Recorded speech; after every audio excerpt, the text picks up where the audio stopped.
If the Queen has only worn St Edward's gold crown once, the diamond-encrusted Imperial State Crown. You see, it's much smaller, isn't it?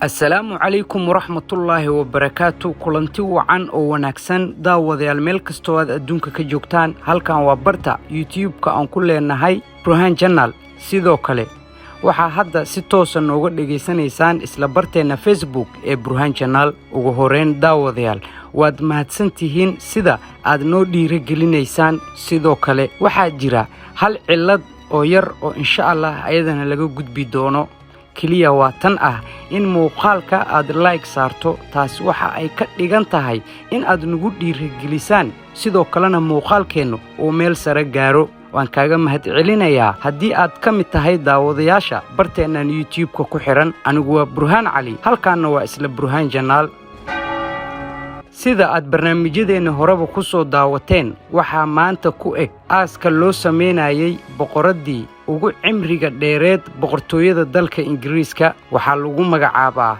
Queen Elizabeth sidoo kale waxa ay ku dhimatay da'ad aad u weyn waxa ka soo qayb galay madaxda adduunka oo dhan sidoo kalena waxa socotay 12 cisho oo barordiiq ah haddaba waxaan idin hayaa barnaamij xasaasi ah oo ku saabsan isla boqoradda agabka ay isticmaali jirtay haddaba waxaan halkan uga hadli doonaa dhowr qodob oo kala ah qaabka uu soo gabagaboobay aaskii maanta lagu sameeyay dalka Ingiriiska boqorad Queen Elizabeth waxyaabaha lala duugayo iyo waliba inta sano oo meedkeedu uusan isbedelayn waana sida ay boqortooyada ay shaacisay sidoo kale waxa ka mid ah waxyaabaha uu ka kooban yahay taajka madaxa u saaran iyo sidoo kale usha yarta ah ee ka kooban diamondka qaaliga ah qiimihiisu waa imisa halkan ayaad ku daawan doontaan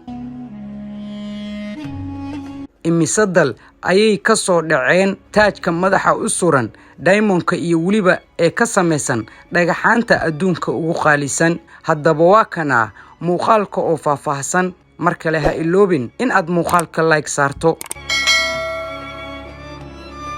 ugu horeyntiina muuqaalka aad daawanaysaan waxa idinkaga muuqda koofida ama taajka madaxa u saaran haddaba muxuu ka kooban yahay 3,000 oo dhagaxaanta adduunka ugu waaweyn mardhowna waxa madaxa loo saari doonaa oo waliba isla muuqaalkan aad ku daawan doontaan boqorka cusub ee Charles magaciisa saxda ah waxa la yiraahdaa The Imperial State Crown waa gabal aad u qaali ah oo ka tirsan taariikhda Britain taas oo ay boqoradu xirneed 70 sano oo ay xilka haysay inkastoo la dhaho qiimo gooya ama lagu iibsan karo maba jiraan haddana dadka ku takhasusay waxa ay qiimeeyaan lacag u dhaxaysa 3 ilaa 5 bilyan oo pound waana inta uu ka kooban yahay taajka madaxa u saaran markii la qiimeeyayna intaas oo bilyan oo dollar ayaa lagu qiyaasay sidoo kale dhagaxaanta uu ka samaysan yahay taajkaas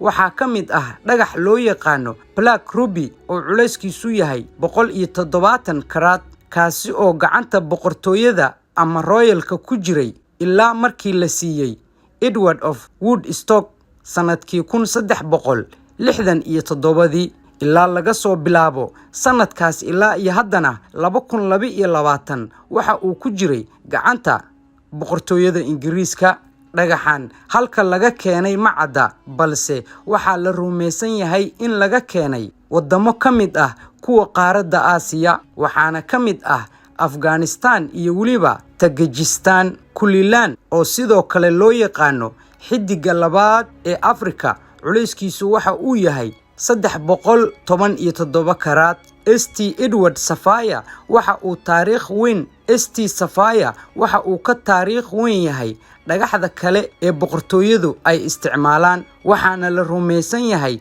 in isla dhagaxan laga keenay gaar ahaan midkood labadan wadan oo kala ah Afghanistan iyo Sri Lanka Stuart Sapphire oo culayskiisu yahay 104 karat sidoo kale waxa la rumaysan yahay in isagana laga keenay wadamadan kala ah Afghanistan Sri Lanka Myanmar iyo waliba dalkeena Soomaaliya. Sidoo kalena waxaa jira isla wadamo kale oo ka tirsan qaaradda Afrika. Haddaba waxaa la rumaysan yahay in boqortooyadii Ingiriiska wadamadii ay gumeysteen ka soo qaateen dhammaan dhagaxyadii ugu qaalisanaa. Waxaa jira kuwa kale oo kuwan la mid ah oo ku xardhan waxyaabo kale isla boqortooyadu isticmaasho. intaasi kadib waxaa maanta si toos ah xilka boqortooyinimo ula wareegay Charles oo ah wiilkii ay dhashay Queen Elizabeth. dhammaan waxyaabihii ay ayadu isticmaali jirtay waxaa hadda la wareegay Charles oo ah boqorka cusub ee dalka Ingiriiska. ugu dambeyntiina waxaa jira in ay war ka soo saareen qaabka iyo waliba halka ay ku duugayaan. waxaana la sheegay in Queen Elizabeth aan loo duugi doonin qaabkii ka horeeyay ee loo duugay dadkii ayada xilka ugu horeeyay. sidoo kale bataatanba waxa ay sheegeen god aan la gelinayn qayb ka mid ah oo loogu talagalay in ayada meedkeeda la dhigo. waxyaabaha ugu cajiibsan ayaa ah in meedkeedu uusan isbedeli doonin dhowr sano. waxaana sanadahaasi ay ku sheegeen boqortooyadu Ingiriisku 3 ilaa 5 sano.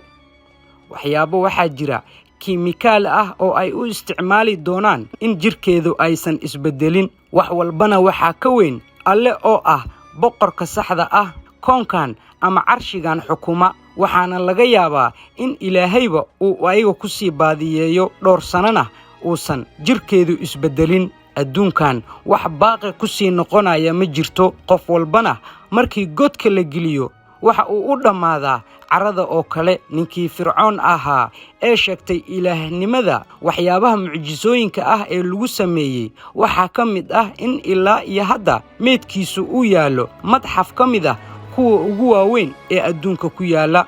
ilaahay quraankiisa ayaa waxa uu ku sheegay in ilaa maalinta yawmal qiyaamo uusan isbedeli doonin. waxa uuna ugu talagalay ummadda ka dambaysa ay ku cimri qaataan. waxaa jira dhaqaatiir fara badan oo ku soo muslimay markii ay arkeen ninkan meedkiisa uusan isbedelin. isla dhaqaatiir ayaa waxa ay ku soo islaameen qayb ka mid ah jirkiisa oo ay daaweynayeen. ilaahayna wax walba wuu awoodaa. waxyaabaha kale ee cajiibka ah waxaa ka mid ah boqortooyadu ay ku dhawaaqday boqoradda jirkeeda inaan laga saari doonin dhagaha ay xirneed ee dhegteeda ku jira. waxa ay dhagahaasi ka kooban yihiin dhagaxyadii hadda aan idinkaga soo sheekeynayay ee diamondka ahaa. sidoo kalena faraantiga gacanteeda ugu jira isagana lagama bixin doono. waxa aynu boqortooyadu sheegtay dhagaha iyo waliba faraantiga uu yahay mid iyada xusuus gaar ku leh. sidoo kalena faraantiga waa kii maalinkii Charles ay isguursanayeen uu gacanta u geliyay. maalmahana sheekada ugu waaweyn ee adduunka haysatay waxa ay ahayd geerideedii. qaabka loo maamuusi doono dhammaan waxyaabaha la sameeyay marka ay dhimatay oo ku saabsan qaabka loola macaamili doono geerideeda iyada ayaa sii qortay. warar kale ayaa waxa ay sheegayaan qaabka loo duugayo ay dhowr sano ka hor qortay. sidoo kale xilligii uu cudurkii ugu xumaa adduunka ka dilaacay 2020kii ayaa waxa ay mar kale iyada oo isku cabsatay wax ka bedeshay qaabka loo maamuusi doono aaskeeda. waxaa ka mid ahaa wiilka ay ayeeyada u tahay uusan boqortooyada ku soo laaban doonin.